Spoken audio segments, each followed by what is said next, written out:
Welcome to Hardwood Handicappers with Zach Cohen, right here on VSiN, the Sports Betting Network. This is Zachary Cohen, VSiN.com senior editor with another episode of Hardwood Handicappers. Today is Tuesday, February 24th. We are recording this at 9 a.m. Eastern, and today I am joined by Kelley Bydlon, co-host of A Numbers Game and the Long Shots podcast. Kelley, how's it going? Doing great, Zach. How you doing, man? I'm good. I mean, we had a great game last night between the Pistons and the Spurs. Any takeaways from that one for you? Another impressive San Antonio Spurs performance, right? 114-103 win on the road. Man, every starter in double digits. I think that was a good example game of kind of them spreading it around and sharing in the success. Didn't have to just fully lean on Wemby. He had another big night, though. 21 points, 17 rebounds, 4 assists, 6 blocks, filling up the stat sheet as usual. Yeah, I don't know. Big thoughts, Zach? No, not really. I wasn't shocked by it. It wasn't a game that I bet. Was interested to see how these two would kind of match up, and definitely a potential NBA Finals preview. Thought San Antonio looked impressive, and I think some of the concerns we've had about Detroit, played out a little bit last night, right? What happens when Cade Cunningham gets in foul trouble? What happens when you can't rely on him consistently to score offensively? I think those type of games can play out. Yeah, I think that was my takeaway from it. I had the Spurs in that game last night. Finally had a decent night after, a couple of cold days in the NBA. But I did think that, Detroit's secondary scoring and playmaking would be a problem in games where, you could take Cade out of it, and they did. And it just was really ugly for them at times. So I am a little bit worried about that being what happens in the postseason, because I think that this is a team that a lot of us wanted to see them make a move for, a second star on the perimeter, or at least a second, player that could create for themselves. And they didn't do it. They kind of went the OKC route of like, we're a young team. Let's see what we need to do first. And maybe they'll come to that conclusion after the playoffs. But there's a reason that I've been a little bit hesitant to put them at the top of the Eastern Conference.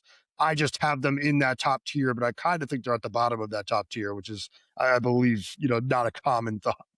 It's those top 4 teams, and you could check in with me every day, Zach, and I could order them a different way. Yeah. It like really just based on it, mainly probably like the Knicks. The Knicks like are the most triggering to me, I think, and frustrating. So it's you and I think both have higher expectations for them than most. So that also means we hold them to a higher standard. So then when they go out and play a couple of these clunkers, I just like immediately turn sour on them. So yeah, they usually probably jump between 1 and 4 somehow every time when I do that. Anything to like Cade having a poor performance with the MVP race? Do you have any thoughts on the MVP race? I know it got like kind of mainstream yesterday with like, it became a little bit real with people seeing how few games are left and how many these other guys can miss. Yeah, I texted you and JVT yesterday. I'm like, this whole 65-game minimum thing, it is both a nightmare / awesome for betting these NBA awards, right? Because it is a bit of a guessing game on trying to figure out. I mean, you're gambling, right? We're gambling on some of these down the stretch. And if these guys are going to be able to play out, Nikola Jokic, right, can miss 1 more, Wemby 3 more, I believe it is, that those guys can miss. And that's just going to impact so much of this. And Shai, we're on Shai watch for that now too, right? I think Cade is in it. Do you have a stupid long ticket on him too, Zach? Like, no, I'm like the only one that does it. Don't worry, like it's nothing. No, it wasn't a big bet. I have don't worry, the Cade Cunningham 100-1 ticket that I have would only pay out slightly more than the Nikola Jokic plus 550 ticket that I have. So if that tells you how heavy I am on Jokic or how light a bet that was on the 100, yeah, that's where I stand. So yeah, it's look, I think it's gonna be really fascinating down the stretch. I don't think Cade Cunningham's out of it. I do think he's the rightful. Like, I don't know about you. I've been getting a lot of pushback and questions kind of about, like, why is Jaylen Brown? Where's Donovan Mitchell? Where's Jaylen Brown at on this? I do think Cade is the rightful Eastern Conference guy. He might not have, like, the same offensive stats as those guys, but, like, they have the best record in the NBA right now, right? Or did they move back after last night to OKC? Whatever. They're right up there, best in the Eastern Conference and have potential to end the season with the best record in the NBA. I think he's the rightful top guy just because of that mainly in the Eastern Conference and how he is absolutely the guy on that team. But yeah, man, I think it's down to him, Jokic, Shai, and Wemby. I think it's probably those four, and it's a race to the end, and absolutely the availability of Jokic and Wemby are going to swing these things. Like I think we talked about it on Friday. I did add Wembanyama over the weekend at 27-1. He's still like 25-ish in that range. Just think it depends on what other MVP bets you've made. But I think Wembanyama is completely live. And a little bit of, same thing, right? I think the Western Conference record is surprising people. The standings are surprising people. We go to this All-Star break, and it's like, okay, you take a look after last night. The Spurs are jumping up there in the West. You're talking 2.5 games back in the 2 seed right now. Are the San Antonio Spurs? They end up finishing with the best record in the Western Conference. I think Wembanyama is extremely live for this award. Yeah, I think you're right about Cade. I was like, I've been kind of pushing that Jaylen Brown should be in it more, but like, there's just a major disconnect between like what my eyes tell me and then like what the advanced numbers say. He's just nowhere to be found when you look at some of the important catch-all metrics. So I don't think he's really in the race. I think the Cade's the guy in the East, and I think Wemby's definitely live. In the West, especially, if the injury stuff happens, he's been great. And the Spurs, like you just said, number 2 in the West, and probably going to finish there because I just don't really see any reason that they're going to fall off. And man, that under on their win total that I have looking great right now. you and me both, brother. That was the man. I've got some good futures that are still alive, and oh boy, do I have some bad ones. That's for sure. All right, well, while we're talking awards still, before we get into the games for tonight, I know you wanted to talk a little bit about Kon Knueppel, so why don't you hit me with your thoughts there? Well, you and I started talking about it last week. I bet I added a little bit more Kon last night on the news that Cooper Flagg's going to miss another game. I find this beyond interesting, what's going on with Cooper Flagg. I can't believe more people are talking about this. I don't know. I don't know what the plan is. I would love to get your thoughts on it, Zach. You and I have texted. I don't really understand why Dallas wouldn't just continue to play Cooper Flagg and lose games still, because that's what they were doing all along anyways. I really don't think they need to change up anything here. Because of that, maybe whatever injury he has right now is more serious than I thought. I don't think it is, but I'm just throwing out all possibilities. Or like they're gonna ride Cooper Flagg on the bench a bunch down the stretch. And I think this race is entirely way too close to be doing that. And I think there's a possibility you're tanking away the Rookie of the Year award for Cooper Flagg. I don't understand. I would love to be a fly on the wall of some of these conversations. Would love to know if there's been a conversation with Cooper Flagg about that, and how he would handle a situation like that. I think it says a lot about him, the team. I don't know. It's beyond fascinating to me, but if they're going to continue to sit him, I will play some Knueppel. Dug into this a little bit last night. The stats have even gotten closer than, kind of when I last checked in on this a month ago. 20.4 points per game for Cooper this year, 19.2 for Kon Knueppel. The rebounding, okay, it's 6.6 for Cooper, 5.5 for Knueppel. Assists, 4.1 for Flagg. You got 3.5 for Knueppel. All these things are kind of just bunching up a little bit more every time you check in. Add the fact that Kon Knueppel has been a significant contributor for a playoff team in the Eastern Conference. I just think Dallas, like, wins have never really mattered for Rookie of the Year. I'm not saying that's a big deal, but when you start, I think when there's going to be some voters that start comparing these cases down the stretch and say that guy's on a team that's been one of the best, in the Eastern Conference since the start of the new year. And Cooper Flagg is sitting every other night, or is sat whatever many nights in a row. I think that the voters, I'm scared of this. I really hope this doesn't happen, but I think it could. I think that some of the voters are going to take the easy chance to make a statement against tanking themselves by voting for a Kon Knueppel in this situation. And I don't think it's crazy that could play out that way. So while Knueppel is still 3-1 or better, I think he's good ads. I scooped up a little bit more last night, and Zach, and I'm rambling on here more about it. One of the things I dug into last night, just what are the fewest games played by a Rookie of the Year, right? Mm-hmm. And like that, he's at 49 right now. So how much more do we expect him to? I think you have to be convinced that he's won this award. Like if the season ended already or ended tomorrow, he would absolutely win this award. I think you need to be convinced about that for Cooper Flagg to have some life, because I have no idea what they're going to do with him down the stretch. He's played 49 games. Went back and looked at this. The fewest games played by Rookie of the Year winners. Patrick Ewing, okay, it was 40 years ago, and it's Patrick Ewing. He played in 50 of 82 games, okay?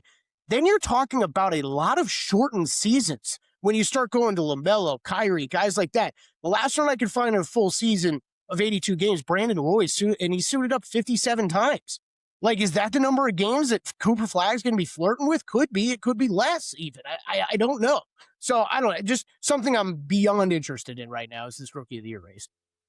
Yeah, it's kind of crazy. He's missed 4 games in a row now with an injury that I don't think we thought was going to take him out this long, or even more than one night. So definitely worth monitoring. And like I've said before, like if you took Flagg earlier in the year, when I kind of said earlier that it was a good value play, I would strongly suggest grabbing Knueppel at the very least as a way to hedge and guarantee yourself some profits. I'm pretty much at a point now where like if either of them win, I'll just win a little, and I'm fine with that. I'm fine with just having very little risk involved. No, I got cocky early with my con tickets. I remember you betting Flagg at that. What was that, like a month and a half into the season or something like that? It was like minus 120 or something. Yeah, it was a good price. And you hit it at the perfect time. I remember that completely. I was just getting too cocky. I was like, no, I'm sitting here pretty with my con tickets. Not like there's several months of the season to play out or anything. Yeah. All right. Well, let's start talking about tonight's games. We did enough on the awards. I know that you have a bunch of plays. I have a bunch of plays. I think we should start with the Thunder at the Raptors. This is a game that tips at 7:30 p.m. Eastern, and this is one where I have a play. I don't know what you think about it, but I am playing Toronto on the money line at minus 110. I was looking at this last night. It was like plus 1.5. I just think that OKC is missing a little bit too much right now. There's no SGA, no Jalen Williams, no AJ Mitchell, and then you have Alex Caruso and Chet Holmgren, both questionable. That might have been fine, like in a game against the Cavaliers last game where like the Cavs don't really defend that well, but this Toronto team is 6th in the league in adjusted defensive rating. They are very good at home, and they're pretty disciplined when it comes to defending the three. They're allowing only 12.8 threes per game this season. That's the 10th best mark in the league, and they're only allowing opponents to shoot 34.4% on threes. That's tied for 3rd in the league. So kind of looking back to that Cavaliers Thunder game that the Thunder were able to win, where like you just saw Lou Dort and Isaiah Joe just get absolutely scorching hot from 3. I don't know that you're going to see that tonight. So I really think this is a game that Toronto should win. Obviously, it becomes a little bit more difficult if Chet and Caruso are out there, but I still think that the Thunder are going to be missing enough that this is a game I'd expect the Raptors to win at home. Yeah, this was one I dug into a fair amount. Ended up staying away. I went back and forth on this a bit, Zach. I think immediately I went to look at Toronto. I do think I think it's a big spot game for Toronto, right? I think it's a tough travel spot for OKC with these young guys having to carry a bulk of the workload for OKC right now. I think it's a potential letdown spot after that win against Cleveland over the weekend. Good vibes, feeling good. I think that all lines up great for Toronto, but this OKC team continues to impress me to how they play, though, with some of these guys, with SGA, with J-Dub out of the lineup.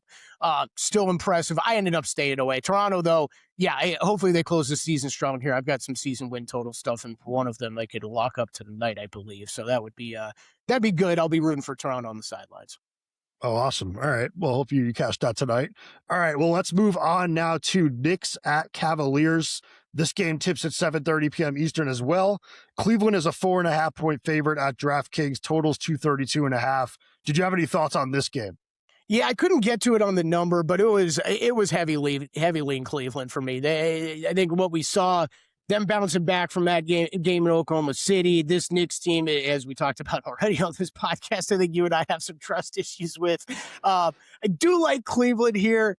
I thought the number looked about right, 3.5. I think it looks, when it opened, I think it looks probably even more right now at 4.5. That was the only side I was interested in, and seeing it move even more to the Cavs. Gonna stay away. Would be lean that way, though. I might get involved live. Yeah, I grabbed 3.5 at a juiced minus 118. I kind of wish I was laying a little bit less. I'm nervous about there just being some wackiness at the end of the game, but it's a 3rd game in 4 nights for the Knicks. Tough rest spot. They've already been a pretty bad road team throughout this season. They're just 10-17 against the spread on the road and 3-5 against the spread as road underdogs. And I do just think that, like, if you're kind of picking at what the problems are for New York, it's Jalen Brunson, it's Cat on defense, and there's just so much firepower in the Cleveland backcourt and smart players in that backcourt that you would expect them to find a way to just kind of pick apart that defense. So I'm really kind of looking forward to seeing what James Harden looks in this specific matchup, because I do think that his just decision making with the basketball and how well he runs the offense is going to be a pretty big factor in this one. I think Cleveland also kind of like, after that really slow start against OKC, I actually thought from like quarters 2 through 4, they were really impressive, but it was just a game where they just dug themselves too big of a hole early. But I really enjoyed like the Keon Ellis minutes, the Schroeder minutes. I think that they just kind of showed off their depth in that game as they came back. Yeah, no, I completely agree with that. Just a couple stats to add on here. Knicks 1-4 ATS their last 5 games, and Cleveland has, two different teams, but they have dominated this matchup recently. The Cavs 5-1 ATS in this matchup. The last 6 games they've faced off. One of the trends I thought was funny for this one, Zach. Knicks 11-17 against the number on the road this year. The Cavs are 11-19 at home. So yeah, like battle of bad trends here tonight. One of them has to lose. I am looking forward to this game, though, because I have kind of like in my mind put the Cavs in front of the Knicks in the Eastern Conference, and would like to see that somewhat validated this evening. The Knicks, though, like we crapped on them last episode, I think, but like I've thought on it a little bit, and I just wanted to say like quickly that we did kind of do this same thing last year, where we do it every year. Yeah, they couldn't beat the Celtics in the regular season, then they beat the Celtics in the playoffs. So I know there's a lot of like, oh, if they play the Pistons in the playoffs, they're screwed. Not sure that's even true. I think their defense gets a little bit better in the postseason, and that like Brunson hero ball gets a little bit better because he's like the ultimate playoff bucket getter. So I just kind of think they'll be fine. It's just a matter of, are they good enough talent-wise to beat these other top teams? And maybe they're not. I think that if Tatum's healthy, I would have Tatum and the Celtics number 2 behind the Cavs, and the Knicks would be 3 for me. Yeah, it's tough. It's tough, man, because I think the Tatum question thing is going to swing the entire Eastern Conference, and we're only going to be able to retroactively like go back and look at this and decide, right? Like it's like we have no idea. I would think from what we've seen that yes, he is going to play, and he's going to play in this regular season. I think it is impossible for us to predict how productive he is going to be for this team, but both in the regular season and the playoffs. I think this is going to take time for him to come back from, but like, who knows? Maybe I'm wildly off. Maybe I'm wildly off, and he looks like a 95% Jason Tatum as soon as he comes back. And if that's the case, I'm with you. I think they swing to the best team in the Eastern Conference. I feel like worst case scenario, he's like Paul George of today. Like a solid shot maker, solid defender. Yeah, not suspended. But I think that there's a chance that that's like what he comes back and looks like. 14 points per game, solid play on both ends of the floor, and like another surefire rotation player where you don't have to trust Jordan Walsh or Baylor Shireman in the postseason. Right. Yeah. I think for people that are doing projections and stuff of their own at home, that's exactly how I'd line him up, Zach. But, very interested to see, right? There's a big difference between a guy that can give you 20 a game, and maybe be starting, right, versus a guy that maybe he can only play 15 minutes a game and is giving you 7 points off the bench. So, I have no idea what to expect. Yep. All right, before we move on here, if you're looking to sharpen your edge this NBA season, VSiN Pro is where to start. Get advanced analytics, player prop projections, and expert insights used by serious bettors every day. Try it out for only $9.99 for your first month and see what smart bettors are using to beat the books. Head to vsin.com/subscribe and check out all of our subscription options. I keep saying it. It's a great time to be a VSiN Pro. You get our MLB betting guide. Our March Madness stuff is coming up soon. It's a great, great time to take advantage of a 30-day window. All right. Hornets at Bulls. This is a game where you have something. I considered actually being on the other side of you, but it is Charlotte laying 8.5 in Chicago. Totals 234.5. What do you got here? Yeah, I laid it with Charlotte. I laid 7.5 on the open last night. All bets up at vsin.com, by the way. That is probably worth saying. Hopefully, I'm sure you do all the time too, Zach. But I bet a lot of openers, and some of these numbers move a fair amount. Only 1 point. I would still be interested in it at 8.5 here. Hornets bouncing back after 2 tough losses at home, coming back from the break with Houston and Cleveland. They get back to a little bit easier schedule here, and the Hornets get all their guys back except for Moose tonight, right? I think we get Bridges back tonight. You're going to have Kobe White make his debut, it looks like, for the Hornets as well tonight. So a much more full strength Charlotte Hornets team who is still 11-3 straight up in their last 14 games. Just going back to January 19th, look, they got that same time span. It's the fourth best net rating, plus 9.0 over that time. Still top 6 offense and defense for them. Chicago 4-12, minus 8.8 net, 28th best in the NBA. This team struggled. I'm not. I think to your point and where you're going, Zach, about Chicago, I'm not necessarily treating them like one of these flat out tanking teams. Like, this is a recollection of different talent for them. It's just, I keep describing them as basically they're a brand new basketball team that you got to handicap. Besides Josh Giddey, it's just like a brand new team with some of the pieces they put together. I will say, for in defense of Chicago, for how bad they have been recently, one thing that did jump out to me is the brutal schedule that they've had to play. It has been Knicks, Pistons, Raptors, Celtics, Nets, Nuggets, Raptors over their past, 7 games. So that is a brutal stretch. And almost any team's number is going to look pretty bad during a schedule like that. So I just to do a little fairness to Chicago, I think you can make that point. But yeah, I still like the Hornets basically full strength tonight. I do like laying the points.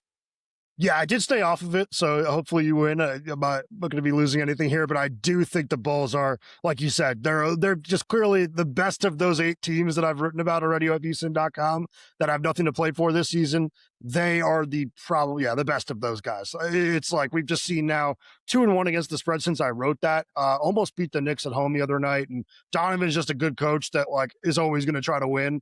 Even with the players that they've given him, even if they could try to make him lose, it's not going to be. He's not as compliant as Will Hardy is in terms of tanking. So I think that he's going to always be trying. But not a great game. I also compare it a little bit more to kind of the Dallas situation, Zach. But they're doing it's like, all right, a bunch of these guys are going to be on our roster next year. We kind of need to figure out what we have before we head into the offseason. So I don't think you're going to see rampant sitting of guys from Chicago. You're going to see it, lightly here and there, I think. But I don't think you're going to see, rampant sitting of them just because of that, right? They've got stuff to figure out for next year. And I think they're pretty confident that they can, like we said on Google Flagg, you can continue to lose with this collection of talent in there. And then it's also where are they at in the standings, right? I don't know that you're you're 24-34. You and Milwaukee might turn into a bit of a battle here, but okay, you're not that close to Met. You're still a few games back away from Memphis. I don't really think that there's too many teams that are going to get in their way here if they kind of just keep doing what they've been doing. Yeah, completely agree. All right, let's go to Heat Bucks now, where I have a player prop. This game tips at 8 p.m. Eastern. Heat are 6.5-point road favorites. Totals 228.5. I'm playing Tyler Hero over 17.5 points in this one at minus 112. Hero is being eased back into things, only averaging 23 minutes per game over the last 2 contests, but did have one big game in those 2. And I do just kind of think that with the Heat coming off 2 full days of rest, we might see a slight uptick in minutes. And this is a really good matchup for, a scoring guard. Milwaukee is 28th in the NBA in spot-up defense, just 20th guarding in isolation, and they do not defend above the break threes well either, and that's where Hero scores a third of his points. So I just feel like this is going to be a pretty high-scoring game when you just factor in the pace that the Heat play out, the guards that the Bucks have that are, very offensive-minded, very talented, scorers, but not great defensively. I just think it's going to be back and forth, and I think that suits Hero pretty well as a scorer. But outside of that, this is a pretty ugly game for a game that's not featuring 2 tanking teams. Yeah, this was one at first, Zach. I was kind of like, man, 5.5 is pretty heavy. I was looking at Milwaukee at first in this game. This is another one. I think it's just a good example of be careful with some of the recent form from some of these teams down the stretch. Make sure you are looking at schedules that they have played, because I had both of these teams have played pretty well, right? I can go just pull up net rating stuff. Miami 9-7 over their last 16 games. They got the 7th best net rating in the NBA. Milwaukee's not even playing that bad. 7-7 over that same time span, kind of middle of the road. But you pull up schedules and it's a lot of bad teams that they're beating up on. So I just be careful a little bit. Miami, I was starting to get impressed by, but okay, it's Memphis, it's New Orleans, it's Washington, it's Chicago that you're beating up on. Okay, I'm still antennas up though on Miami, right? They're starting to get healthy. I think all season we've wondered, hey, is this style sustainable? I think it kind of drifted away. We heard Norm Powell even say it early in the season. It was like December, right, where he was like, "Yeah, we kind of been figured out with what we're doing right now." And I think it's going to be interesting to see down the stretch if they can kind of recapture things. And look, defensively, they're playing great right now. I think you can expect that to keep up. Yep. And you just mentioned a bad New Orleans team, so let's segue right into Golden State at New Orleans. The Warriors taking on the Pelicans, 8 p.m. Eastern tip. And this is a game where I'm reluctantly taking the Pelicans +2. I just kind of think that what Golden State was able to do against Denver last game, not very sustainable. Missing Steph, missing Porzingis, still dealing with that POTS syndrome or whatever it's called, but seems like a very serious illness that's probably going to derail the rest of his career, to be honest. Yeah. But they're just not a healthy team right now. You consider Jimmy Butler's already out for the season, and Draymond's questionable tonight. Horford's questionable tonight. I just kind of wonder where the shot creation's coming from, at least, consistently. I know that Podziemski and these guys sometimes have big games, but I'm completely fine with grabbing points when it's the more talented team at home, and DeJounte Murray's coming back tonight. There should be a little bit more energy in the arena, probably, like quarter full as opposed to like 1/8. But I do think the Pelicans are the right team to back here, and I'll be fine. I can live with getting shot off the floor by like Will Richard or whatever. Yeah, this is man, I have been pretty active with lining it up to go against Golden State as well. This was a big scratch off. Stay away from me. I don't know. I mean, we've talked about it plenty, Zach. I just don't know what to make of this Pelicans team. I still think they should be better with what their record says they are, but man, they continue to lose games. They should be, especially considering it's been like a relatively healthy Zion season. Knock on wood. Like he's played a lot this year, but yeah, it's not inspiring. And they've had spots like this year where I've backed them, where it's like huge rest advantage, healthy against a team missing stars, and they've lost. So wouldn't shock me if it happens again, but hoping for the best. I think that Golden State right now is just completely depleted. Yeah, totally. I just don't get what the New Orleans plan is long term. It's like after what you saw, for this young core. Like you said with Zion, relatively healthy season for this young core. And it's like, wait, you just plan on rolling this back next season? And you think you can just flip a switch? Like it's 16 wins. Like they were able to cobble together. Like I don't really know what the plan is. Good luck. Okay, well, let's move on to a game where we actually both have something very different, but it's going to be an interesting game to watch. But Timberwolves at Trailblazers, 10 p.m. Eastern tip. This is a game where the Blazers are 6.5 point home underdogs, and the total's 237.5. Why don't you tell us what you have for this game? Yeah, first game that jumped out to me on the board yesterday. I thought it was pretty safe to assume Denny would be out. He got ruled out last night for this game after he played that 1 minute in Phoenix, and then it left the game with the back injury. Which, man, whether it's most improved player market got flipped on its head, I know.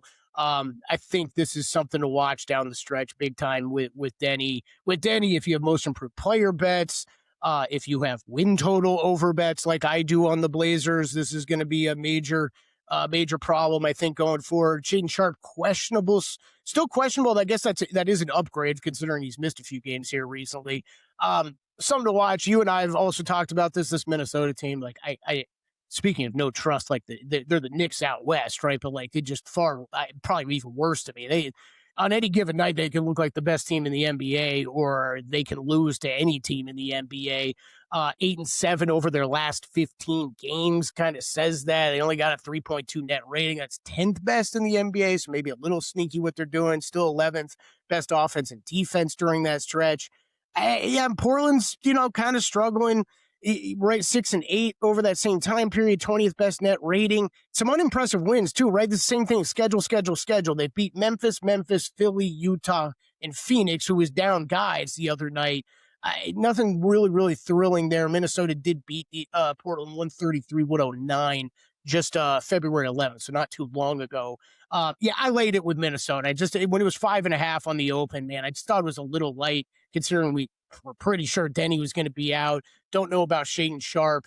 But yeah, I think even at 6, I think 6.5 is completely fine because you know what, Zach, probably the best way to bet the Minnesota Timberwolves is like if you're actually going to bet them, play some alt lines. Like I might actually add that later because this team, I'm way off always on one way or the other. So I'm interested to see where it is tonight.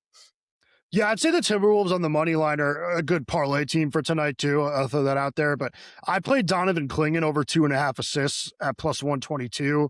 I just thought plus money was enticing here just because he's had 3+ assists in 3 of the last 4 games that he's played without Avdia. He had 7 in the most recent one. I just think that he kind of gets more opportunities to kind of be like a playmaking hub at the top of the key when they are missing, a primary ball handler like that. And I do think this is a really good Timberwolves defense, but it can be a defense that falls asleep a little bit. That's kind of why we've seen them losing a lot lately. But I think that Klingan's a good enough passer to at least flirt with 3 in this game. He's just actually been really coming on completely on both ends of the floor. Like, this guy's going to be a freaking star at the center position. So absolutely love watching him play. But yeah, Minnesota, it's like the Knicks in that you can't trust them, but I do think it's more of like sleepwalking through the regular season because they've been to back-to-back Western Conference finals. Like, I'm not too worried about them defending in the postseason. See, like that's the thing. So, like, Zach, I feel the exact same way, but it's like, what are you so casual about? You know what I mean?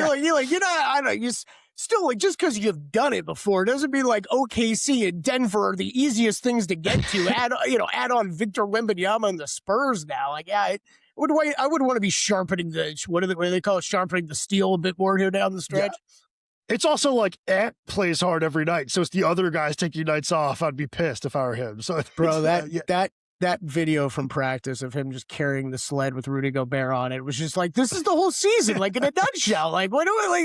It's Ant. Literally, he's like after practice and working hard and literally carrying Rudy Gobert of the Minnesota Timberwolves. Yeah, I'm surprised that video wasn't LaMelo doing it. Right? Because LaMelo ain't staying after practice to do that. That's why. That's true. That's true. Attention, any listeners who are new to VSiN, signing up for our free daily newsletter is a great way to catch up. Delivered straight to your inbox every morning, VSiN's newsletter offers picks, data, and strategies for the day's betting menu. Sign up for free now at vsin.com/newsletter and start receiving your free newsletter tomorrow morning. That's vsin.com/newsletter. Stay ahead of the game and bet smarter with VSiN. All right, I'm going to get you out of here, but I did want to just quickly get your thoughts on 2 games where neither of us had anything, but Celtics Suns, do you have any leans there? Because I do think it's too good of a game to completely skip. Yeah, no, totally. It will be on my radar, and I know we're going to recap all plays at the end too. I did make a kind of a 3-leg money line parlay as well tonight. This is definitely money line parlay time of the season, and I've got kind of Celtics money line circled as to potentially add Jaylen Brown questionable right now for this game. I think this line, Zach is telling us he's not playing, or the assumption is he's probably not playing in this game. That's what I read into it, at least.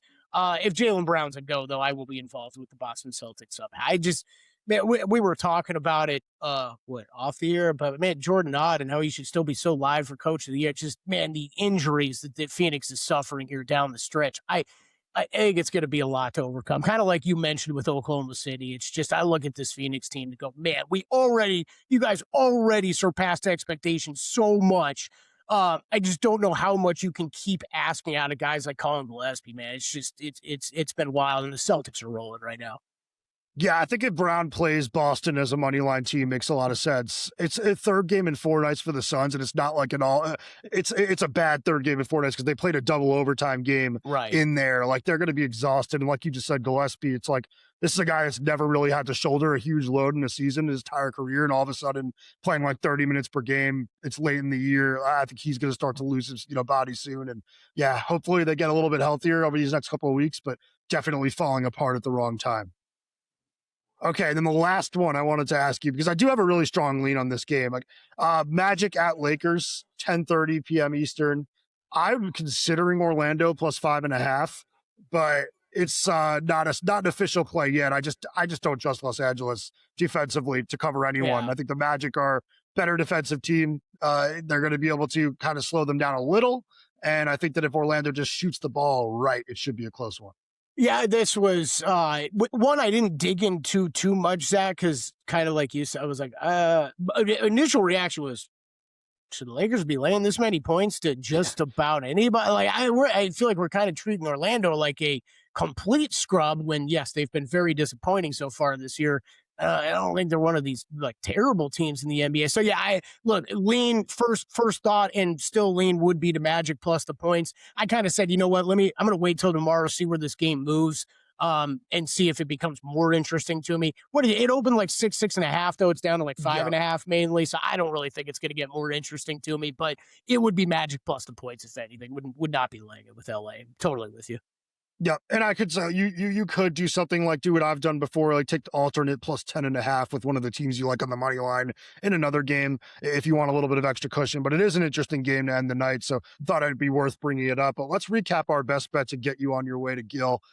It's Raptors money line for me at -110, Cavaliers -3.5 at -118 versus the Knicks, Tyler Hero over 17.5 points at -112 versus the Bucks, Pelicans +2 at -110 versus the Warriors, and Donovan Clingan over 2.5 assists +122 versus the Timberwolves. Yeah, I have a 3-leg money line parlay, 76ers, Hornets, and the Minnesota Timberwolves, and then also played the Hornets and the Wolves laying the points. Hornets at 7.5, I think is fine at 8.5. Wolves at 5.5, I think is completely fine at 6.5, where it's at now. Awesome. Yes, I skipped the 76ers game because they were playing the Pacers, I believe, and I'm tired of talking about the tanking teams. But hopefully the Sixers win and get you there. But yeah, thank you for joining me today. Always great having you on, and looking forward to talking next week. And best of luck if you're tailing us tonight, and we'll see you for the Wednesday edition of Hardwood Handicappers.